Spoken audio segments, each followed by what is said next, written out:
This is the heat loss through wall calculator, which determines thermal energy transfer through walls using R-value and U-value calculations.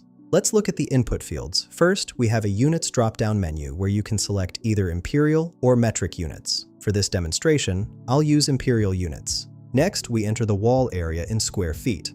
I'll input 100 square feet for this example. Then we input the temperature difference in degrees Fahrenheit between the inside and outside temperatures. I'll use 30 degrees for our calculation. Now I'll click Calculate Heat Loss. The calculator processes our inputs and provides the heat loss results.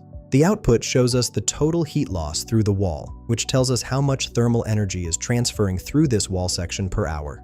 This calculation accounts for the wall's thermal resistance properties.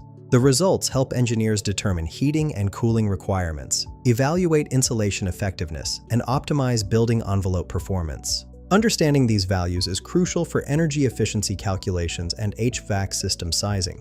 This tool streamlines thermal analysis for building design and retrofit projects. Find the link in the description below.